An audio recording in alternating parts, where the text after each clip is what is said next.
Hello, everybody, and welcome to Pizza Roundtable, part of the Pizza Club Network. I am Michael Fox. I'm here with my partner in crime, Jim Mumford. Jim is a cookbook author and writer. How's it going, Jim? Good to see you. Good evening. How are you, bud? I'm great. I'm super excited. We have a special guest tonight joining us for the Roundtable.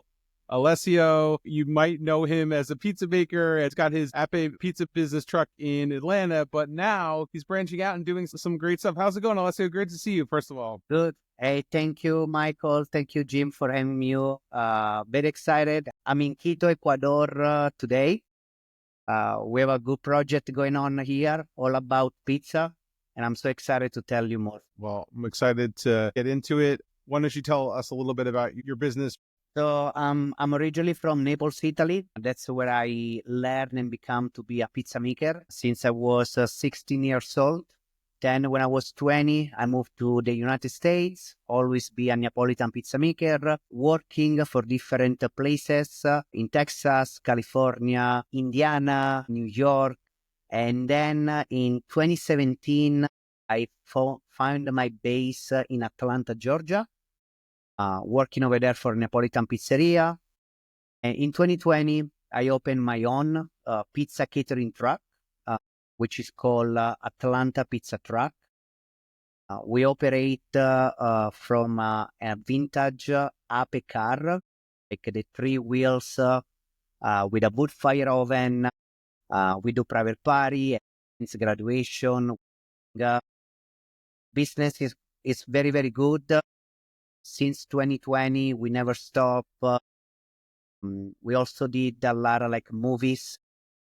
I got the opportunity to meet The Rock, Paul Kidman, the people from Cobra Kai. Atlanta is becoming the new Los Angeles for movies. And then 2 years ago with my wife, she's from Venezuela, we started this new adventure, which is called Latinos and Pizza. We travel a lot in Latin America. And every time I was like, I need to try good pizza. What is good pizza? We are so used in the United States where every corner you find a good pizzerias. You find every kind of flour, tomato, cheese, ovens. Where in Latin America, it's a little bit difficult. So I'm in a mission to empower the Latino community and make sure, also here they can have a good pizza. And we work with local distributor, government, company also in United States. We work with a company in US that is branching out in Mexico, for example. We create pizza teams. We bring a team of 13 pizzaiolos to Naples last November. We're working to create more competition in Latin America to make sure that, also this part of the world, the pizza is going strong. And now I'm in Ecuador working with a local orphanage to take pizza to the next level and teach orphanage how to make pizza. And also give them a sustainable business. So create their own pizzeria where all the profit go back to them and maybe create the next top 50 pizzeria, certified and things like that. That's amazing. It's really impressive what you're trying to build, and I'm excited to dive into it more and talk about it. Yeah, it's really cool. And I know you were one of the first, I think, Neapolitan pizza trucks, right, to be certified. Is that still the first distinction? I think you're. I was the first one, and that's because I was the one who told the VPN, I'm like, you need to certify the pizza truck. Like, I'm Neapolitan, I make Neapolitan pizza, I use Neapolitan oven, San Marzano tomato. I'm like, the only different, I don't have 4 walls around me. I'm not a pizzeria. And they were like, okay, yeah, you're right. So it took 2 years to convince them, because they are very strict. They want to make sure that, So I got certified end of 2021, and I opened my business in March 2020. So maybe 15 months, but yes. No, that's incredible. Congratulations. And not only to be certified, but be certified without the walls is incredible. What have you seen has been your biggest challenge in your mission? Is it sourcing the ingredients? Is it the language? Is it the environment or the culture, or is it something I can't even fathom? Well, that's a very good question. So it's all of them. A little bit of so there is the product. Sometimes there is some country they are not very well developed about pizza. So you cannot find a lot of pizza flour, cheese, tomato. So you gotta use what you have. It's a little bit also the people, the population. They are not used to Neapolitan pizza or good food in general.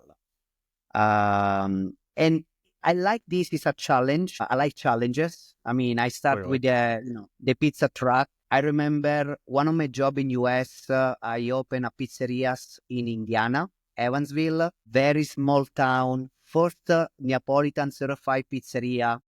And over there, we have to teach every customer to basically tell them what is Neapolitan pizza.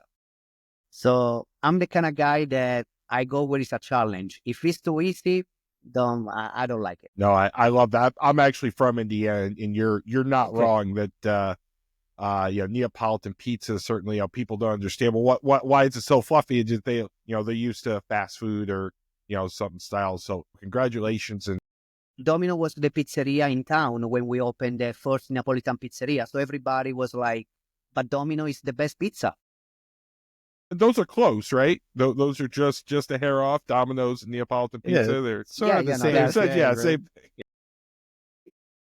It's just education is like really tough in when you any kind of pizza style you think about it, right? When you're trying to bring it to a market, especially a market that maybe hasn't seen a lot of different kinds. I mean, it's and listen, even in places like New York, where we have our style, like it's hard sometimes to break in with something different, like a Roman or something else that's a little bit outside of that wheelhouse. So I give you a lot of credit.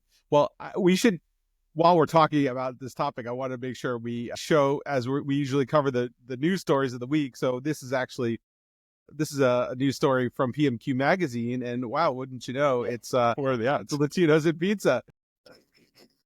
Building a pizzeria of dreams for orphans. Step one was a hit, and here's what's next from Latinos in pizza.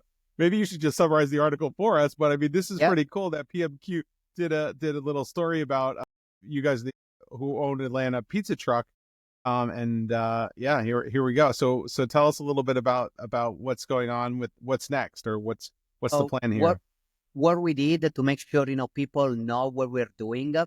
We did the first pizza festival in Quito. We basically host the festival in the orphanage, and we teach the kid over there how to make pizza. So that was on February 2nd. We're actually going to repeat the festival every month. The next one is going to be on March. We raise about $1,700, and we invite everybody that were in Quito to, come try the pizza, meet the kids over there, donating. It's also like kind of like publicity for the place. Right now, they used to receive donation, and sometimes they don't know how much they get. So our mission is to make them sustainable. Create their own pizzeria, the garden, soccer team, and those are kids that between the age there is kid. The youngest is 3 months old. And they're not just orphanage. They are like the parents, they are like drug addictive. The community people take over. Like there's a lot of crazy story. But they're very happy. They're very like what we're doing.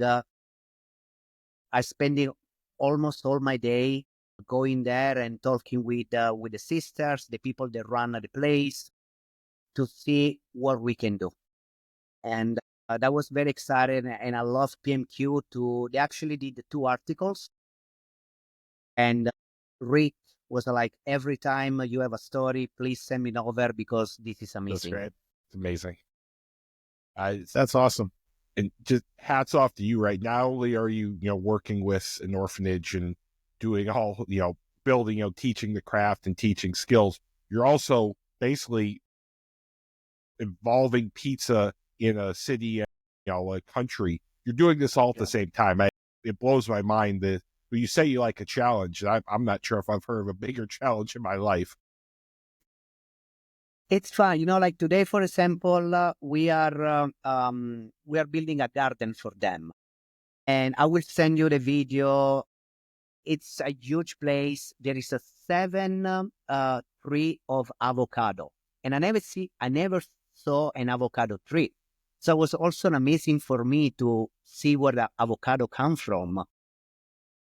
They got so many space, but sometimes it's the lack of somebody with a little bit of brain, or like they want to take the challenge to really, take advantage of some kind of situation, be like, okay, you guys need to do this and that. Let's see how we can fix all of that. Very cool. Well, what's just in terms of like the short-term plan, like what's next for this, this is a big undertaking. So give us the next piece of this puzzle, and what should we look forward to coming up? So the pizzeria, we find a location, and now we are contacting with all the permit and the build out. So the pizzeria is going to come in the next 3 months. At the same time, I'm taking every direction. For example, like the garden, we are building also a place for the kitchen, for the chicken.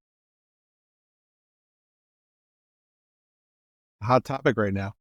Yeah, I know. Yeah, I'm learning from US. I'm like, you guys need to have your own chicken, because soon enough it's gonna be very expensive.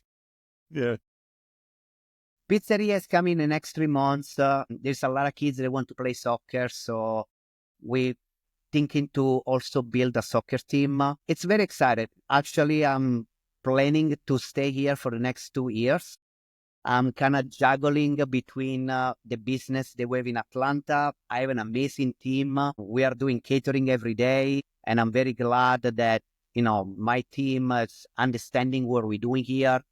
It's not like we want to take a vacation. It's like, I feel so bad to leave. Like, after I see what has happened here, like I need to be here. Oh, understood. And Incredible. it's amazing that you have a team that you can kind of rely on to keep the, Atlanta pizza truck business going. And that's really great. Do you have anything else we want to cover before? I think we're going to jump into some articles. What do you think? I think we jump into some articles. I'd love to get another perspective on some of these. I think some of these are going to be kind of fun this evening. Yeah, and it's always fun, definitely, to have mix it up and talk through. So I guess why don't we start things off? Food influencers shares so wrong hack to reheating pizza. Quote: "This feels illegal." Jim, what's going on here? I mean, this is a pizza hack, and I'm dying to get Alessio's take on this. Yeah, it's a hack. So basically, the thought is, when reheating pizza, just dunk it completely in water and then put it in the air fryer, and it reheats perfectly. I gotta say, both as an engineer and a pizza guy, I'm offended on so many different levels. That, why not make your pizza mushy and then dry it? I don't know. This one's hard. Alessio, what do you think? You're the master. Would you ever reheat one of your beautiful creations by baptizing it and then putting it in the air fryer? So all the reheating is like, for me, like an American thing. As a Neapolitan, I eat my pizza right away and I never take home. If I have to reheat pizza, it will be like a regular oven. Again, I feel like air fryer is just like, I don't know, an influential thing. So it would be an oven, 500 degree, couple minutes, and you have a good pizza. But eat fresh. I will never eat in a reheat pizza. Agreed. The only way I think I understand this, if you have such greasy fast food pizza that doesn't actually take in any of the water because it's just so fatty, that maybe it works, but I can't imagine that. And this isn't putting water on, this is baptizing it. So I don't know. It's a trend. It gets views, it gets clicks, it gets hate comments. I guess that's all we can do. I feel the same. You know, sometimes those kind of article is just for it's a clickbait. They know they do wrong, and they love to do wrong. No, you're absolutely right. No, don't get me wrong. I love a good clickbait article and working through. So, as you did mention, right? So I know a lot of like slice shops, and we'll talk about a slice shop here in a second. Their whole thing is reheating the pizza, right? You make it ahead of time, then you reheat it, on the 500-degree oven, and that's okay for the specific style. But I think you're correct, right? Neapolitan style isn't made to be really reheated. It's meant to be eaten, as soon as it won't completely melt your insides. 100%. Yeah, Yeah, agreed. like Neapolitan does not travel well. Let's eat it now and yeah, enjoy. But I think different styles, different strokes for different styles, I guess, right? You got it. Yeah. Okay, well, let's move on to the next one here. This is let's see. We're gonna see if we can get this working here now. The most loved pizza places in the U.S. A news break here. Pizza is often topic debate. New York style is the best, or Chicago deep dish reigns supreme. Oh, yeah, Jim. I don't know if you want to talk through this a little bit here. Yeah, if you kind of scroll down, right, it kind of looks at, okay, we're going to look at each kind of state's pizza place. Who do they prefer, right? Is it, a big chain, a regional chain? And kind of here are these kind of, mid-chain or even like one or two pizzeria places, and kind of, the favorites, right? So maybe a level above your fast food, but certainly not, certified pizzeria, though there's some here that look pretty darn good. But it's interesting, right? Because it does go state by state and says, all right, who's your favorite? What's the best? And listen, Marco's Pizza and some fast food make it on. But also in Illinois, right? Pequod's makes it, right? So, which is, considered one of the best. So, an interesting list. I disagree with all of it. But I do think it's an interesting look to see how pizza regionally is just so different. And how, it does range from like say off, 1-2 places or even regional chains, which you see kind of, especially out in the West. Who's in Georgia? And well, let's scroll down or scroll up.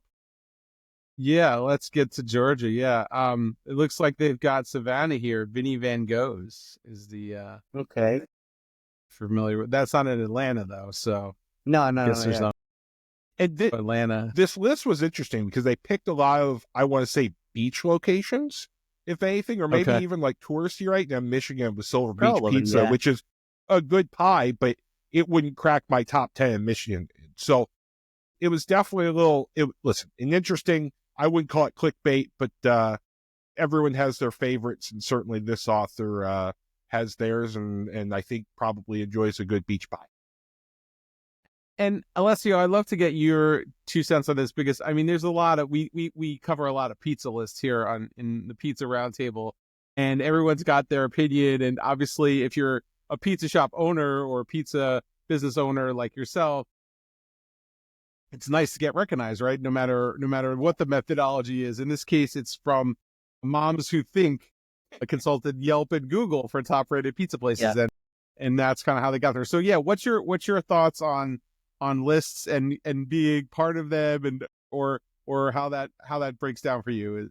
Is it something you think about a lot? I like to be part on the list.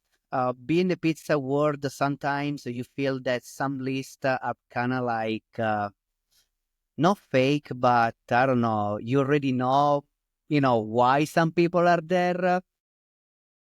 I'm glad I'm not on this list, and I'm like 50-50, right? When you are too deep in the rabbit hole of the pizza world, sometimes you're like, I want to be nobody list. I rather be by myself and don't show up anywhere. But this list, for example, I don't know anybody. I never heard about them. I mean, Marco's Pizza, I don't see any other big name, which is good. It's good. Well, it's interesting because they had Pequods on there, which I know from Chicago, and they had modern beats in Connecticut. But then, yeah, there's a lot of other places that just must have had, according to their methodology, 4.5 out of 5 stars from reviews. So I don't know. I mean, is that always the best source of information, or a review score from Google or wherever. I mean, your miles may vary, I think. Yeah, and Marco's Pizza is funny because that's actually a chain, right? So to call that the best pizza is interesting, but it very well may be. Yeah, it's interesting. We all have our favorites, but I would have chosen a different 50. That's me. Yeah, I'd pick in Georgia. It's a pizza truck. That counts. Yeah, exactly. Let's look. We could talk all night about methodology, but we'll move on to the next article we've got here. This is iconic sign from shuttered Kalamazoo Pizza restaurant goes up for sale. Bruno's Pizza. Yeah, the iconic sign is up for sale. Talk to me, Jim. Yeah, so obviously this is Alessio. I live in Kalamazoo, Michigan, and this is interesting, right? So this is a pizza place that had been around for decades on campus of the university here. Closed a few years ago, right? Just as most pizzerias kind of go with the original hand, so this one, but a landmark kind of those late night, pizza runs kind of went out for sale. And so it's actually interesting because this is starting to get hot. There's some rival pizzerias who are starting to, up the bids for this sign. They want to kind of take that piece of history. In this little market, it is kind of interesting to see where this sign goes. And the spot's already been, repurposed into a bar, but the sign is a hot commodity in the greater Kalamazoo area of all things. Alessio, what do you think? Do you think it's is it something that, like, do you have a need for pizza nostalgia? Do you like that kind of stuff? I mean, you bought Ape cars, so like those are have to. That's kind of a nostalgic pizza or Italian, I guess. I feel like as an Italian, you kind of grow up in nostalgia. I mean, everything is old in Italy. So like wherever you go, it's always like an old things. I love that kind of things. I start to appreciate it more now than maybe when I was young. Like you watch, I don't know, TV show from the 90s. So if you grow up in a city and you have for sale that sign, which was your pizza place when you were, I don't know, teenager, I will buy it. Honestly, like in Italy, there is no such a thing. There is a lot of old places that stay there forever. But if a place like, I don't know, Michele Pizzeria, which is very old, like the sign go for sale, I mean, they will probably make more money than actually pizzas. Yeah. No, it's a good point. I mean, you made a really good point that everything in Italy is old. It's like you're surrounded by nostalgia at all times. But yeah, I guess owning a piece of nostalgia is kind of fun. I don't know. If there is something attached, like if you feel like, I don't know, your first kiss, your date, things like that. Yeah. Yeah, and around here, no offense to any of the pizzerias here, but it's a smaller city here, and just, so that was the place, right? So you hit, right? That was the place you went to when you were a kid, and I remember the first pizzeria I went to when I was a kid, and so, yeah, it's interesting. I hope whoever gets the sign, I know they'll do it right. Well, how much is for sale now? We're gonna have to get a the last bid was several thousand. Last I heard for that sign, people really want that sign. It's a big sign too, so maybe that's a good deal. It's huge. It's a big sign. Where are you gonna put that thing? My basement, if I win the bid. I guess it's not landmarked to the building or whatever, so kind of surprised. Yeah, me too. That was my first thought. Okay, we're moving on to another article from PMQ. Our friends at PMQ here. How a clip from Seinfeld launched one of the Midwest's hottest pizza chains. I know this is a Kramer reference, right? It is. Jim? They give you the dough. So yeah, another one near and dear to my heart. So a Purdue University student, Boiler Up, came up with a concept, ASIP pizza, where basically it's a fast casual but a little bit better. So Alessio, the concept is basically they give them the dough, you select your toppings. It's kind of a one size fits all, your sauce, and then they put it in their oven for 90 seconds, 120 seconds. You get your pizza. So it's not true Neapolitan, right? But it's kind of an on-demand pizza concept where, as the previous ones, Mod Pizza and some of them were okay. They're using a little more engineering, Purdue being engineering school, to kind of, make the pizzas cook a little bit faster, to kind of increase the quality a little bit. So really interesting, great in-depth article by PMQ to kind of dig into this. I feel like that this fast casual pizza got really big 10 years ago and then really waned. And it's kind of nice to see the second wave come up, and hopefully it improves on what we had before. Alessio, what are your thoughts on this? I mean, I think I recognize them. They were a chain from Evansville, Indiana, because I remember like either close by, because this name really started to pop up when I was in Indiana, either like the Bloomington University. I tried once, and it really, from a pizza maker perspective, and also like a business owner, I was like, this is where it's supposed to go. So I prefer that kind of concept versus like mod or blaze. It's this one is a little bit less chain that the other ones. Yeah, and you hit, I just read, yeah, so the first one did open in Evansville, so perfect that we had you on tonight. And yeah, you hit it right. It doesn't feel like a chain. It does feel like an actual pizzeria, and that it's not as cookie cutter and is sterile, right? There's still a little bit, of some artisan craft in it. So, yeah, interesting. And yeah, so I've been to one. I loved it. And like I say, I'd rather one of your pies, of course, right? But for, the concept, especially if you have like kids or you're trying to introduce a market like Evansville to pizza, I think it's a pretty good stepping. mod pizza, they kind of pioneered that. It's mentioned in the article as well. So yeah, no, I'm curious to see how this one does. Let's move on to our next article. Home Run Inn to close 3 of its 9 pizza restaurants. Wow. Yeah. Jim, that's big news, I guess, for Home Run Inn. It is. So yeah, Home Run Inn, which is a chain, I guess, but not really a regional chain in and around Chicago, which is one of the most famous kind of pizzerias. They've been hit pretty hard recently, and to see them start to consolidate is kind of alarming, right? So Home Run Inn it's not really a Chicago tavern. It's kind of its own butter crust thing. It's very unique, but it's, this is the place you went for a birthday, right? This is the place you went after your baseball team won, right? It just had a very community feel to it. And to see them starting to shrink and lose the market share is, like you said, Michael, really, really surprising to me.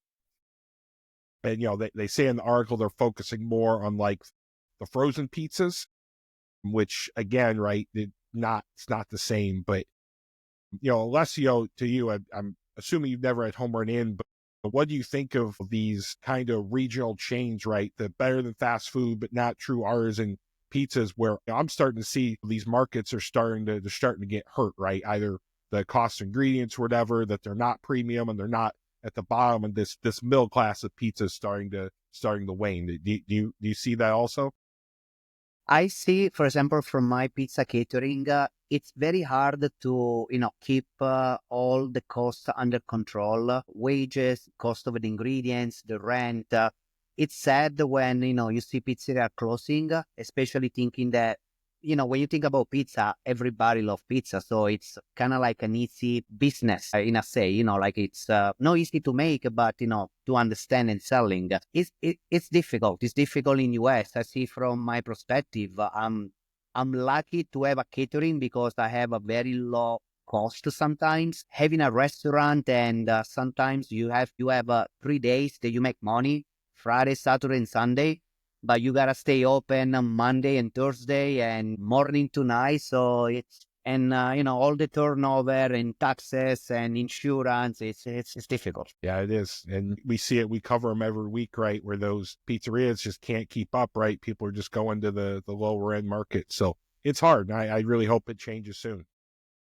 Yeah. And they've got a lot of brand recognition from their frozen pizza line. I think that's how a lot of people outside of the region know them. So maybe there's some changing dynamics in the business that makes frozen pizza better for them. And I feel like right now a lot of people, they do Uber Eats, DoorDash, like they don't go to restaurant. I see in Atlanta, like, tipping is becoming like crazy. No more 20%. Sometimes they ask us 40%, 50%. And I'm like, wow, It's a little bit of a lot of combination where I guess, frozen pizza is like, you just want pizza in your house, Netflix and pizza. Which isn't a bad night, trust me. But yeah, you hit it, right? Home Run Inns isn't a place you Uber Eats from, right? This is a place you take the family to. It's kind of an old school, wood on the walls. So I think you nailed it. Yeah. All right, we're moving on to the next article. You're gonna have to take this one as a resident New Yorker. Yeah, I'm gonna do my best here. Now, this is coming to us from the new 96.1. Way better than the old 96.1, trust me. Yeah, and the old 96.1. Oh my God, so bad. I'm so glad they've renewed things. Terrible. Do New Yorkers order their pizza the wrong way? And it's basically kind of what they're saying is the writer is saying that when they order a pizza, a topping, say pepperoni, I always say, give me a cheese and pepperoni pizza. But his wife tells him that he said it the wrong way. And she said that the cheese is implied on a pizza when you can just say, so you could just say pepperoni and you'll get a cheese and pepperoni pizza. Who was right? Who was wrong? I guess that this became like a TikTok thing. Look, I'll give you my 2 cents, but I mean, this seems like a very deep article, and we probably don't have enough time in the show to cover it all, but we'll try. I guess, yeah, we just say pepperoni. Again, pepperoni because it is implied. So I think maybe the writer is ordering his pizza the wrong way. What do you think, Alessio? How do you order your pepperoni pizza? I do the same. I mean, like, again, like when you order a pizza, you say margherita, you say pepperoni, diavola, you're already implying that at least the base is coming. So I think it can be interpreted both ways. Sometimes we do have people that say like, oh, I want a cheese and pepperoni. And I'm thinking, so you want a cheese and a pepperoni? No, they just want a one pizza. There you go. Exactly. So like, it's silly. No one orders a cheese and pie. This is someone's quirky. There's a language barrier. There's something here. If I go up to a slice shop and say I want a cheese and pepperoni slice, they're going to look at me really funny. Well, what the crazy part is that the writer has admitted that this is how they order a pizza, and they've called themselves out in an article. So let's just keep that out there for a minute. Leslie, you made the best point. Cheese and pepperoni is confusing because you've ordered 2 pizzas now. So I think that's fine. Probably we should go we should go game. Like you call like a pizzeria and you say, I want a cheese and pepperoni, and see what you get. If you got 2 pizza, 1 pizza, and well, and now is a perfect time to mention next week, Jim is going to be co-hosting with Anna Krusip from Mercurios. Maybe you and Anna could call some pizzerias on your show live. I could call her shop and see what they do live and watch them wiggle. Yeah, we should have prepped for that tonight. Alessio's has got some good ideas. It's a good social experiment to sort of see what people would say. Yeah. So we got one more to go here before we, and again, I'm still trying to get over the depth of that article, but we're gonna push forward here, and we got one from Pizza Marketplace. I haven't seen them in a minute. Good to see them back on the show. Jones Soda Company named the official soda of the World Pizza Champions. Craft soda brand Jones Soda Company has been named the official soda, a not-for-profit organization of pizza professionals at World Pizza Champions with ties to hundreds of pizzerias. Partnership opens opportunities for expanding Jones's presence in the food service channel. Jim, what's your thoughts on this? Yeah, I love it. Jones Soda, I feel like, was huge 15 years ago, right? I remember going to Panera and Jones Soda would be there, and it was, a thing. And then I think, they kind of waned, right? I don't know if they just couldn't find their niche or whatever. They are the craft soda, right? So a craft soda going with, the ultimate, the peak of, craft and artisan pizza. It makes sense to me. I like it a lot, and I like, smaller businesses kind of teaming up, right? If it were Coca-Cola, it wouldn't feel right? That's not genuine to what we're trying to do here. So I love it, and I think it's going to be good for all involved. And they say it's nice to see, companies even in completely different markets. I'm sure their customer base is very much the same, right? People who want the peak of whatever they're experiencing. And I think this is it. So Alessio, Jones Soda, you familiar? You get your 4-packs flown in, or? Never heard about them, but I guess, thanks now to the World Pizza Champions, like, it's good to have those kind of partnership, like the same, like whatever, what you say, if there is a big name like Coca-Cola, Pepsi, you already know them. This one, it really showcased, like helping each other. The World Pizza Champion and John Soda, which now I have to try because I'm curious. I didn't know. If I see, I'm like, oh, maybe they're new soda. But like you say, they have a history. It's interesting. Yeah, I feel like they go together really well, and just kind of imagining the flavors and the get sweet but not too sweet. I don't know. I'm gonna go make it happen tomorrow. Find some Jones Soda, make a pie. I was going to ask you, Alessio, like, what's the beverage of choice for pizza? With what do you like to pair your Neapolitan pizzas or any pizza with? When, like, is there a Wine. go-to? Wine. Okay. Red wine. There you go. Montepulciano, Perfect answer. Brunello. That But if you're gonna go soft drink, what's the soft drink? Is there an official soft drink of Atlanta Pizza Truck? Or I would say my favorite is Mexican Coca-Cola because it's made with natural sugar. I don't like American Coca-Cola, I like Mexican Coke. So I would say that I will go with a pizza and get a Mexican Coke. I think I'm with you 100%. I think that's the right answer too. Yeah. Jones Soda is made just like Mexican Coke with the cane sugar, and that's so. Yep. Your answer is perfect, right? Because that's what I would have said too, right? If I'm going with the soft drink, it has to be full on glass bottle Mexican Coke that you slowly sip, and it's just there's nothing. Especially if there's a little bit of spice, rum makes its way in there. Who can argue, right? It's no longer a soft drink at that point, I suppose. Yeah. I mean, I think having the real sugar though is the key. The crutch for me. Yeah, we're out of articles right now. Alessio, give us a preview of anything coming up down the pike for you, and how people can find you on the social medias. So we are on social media. It's called Latinos and Pizza. We have we grow organically 30,000 followers for the past 2 years.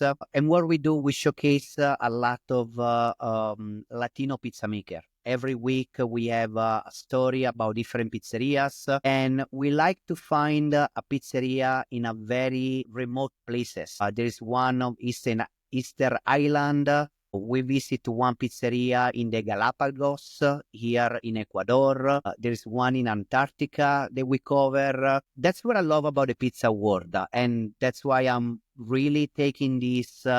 It's not a job anymore. It's like a mission to try different pizza, to learn about all these people that they have some Italian heritage, and they wanna really showcase. They really are proud of making pizza in Latin America. Most of the owners, they are Italians. They are part Italians. They wanna.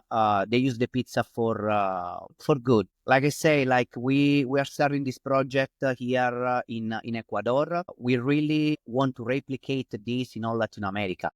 The orphanage that we are working right now, they have a location in each country. So we already know that if we're doing things well, this one in Ecuador is gonna open us a door in all Latin America. We're already talking with a second location near to Quito, 6 hours away, a city called Cuenca, which is full of American people. That's what they told me. Like, all the Americans go there. It's cheap, it's safe. They go to live the life. And very, very excited what we're doing, to be honest. Like I say, I'm going to probably move down here for the next couple of years, juggling between US and Latin America. Also, something that I like here is cheaper. And I'm sorry, it's like... Oh, I'm sure. I'm going to Italian restaurant, gnocchi alla sorrentina, $11.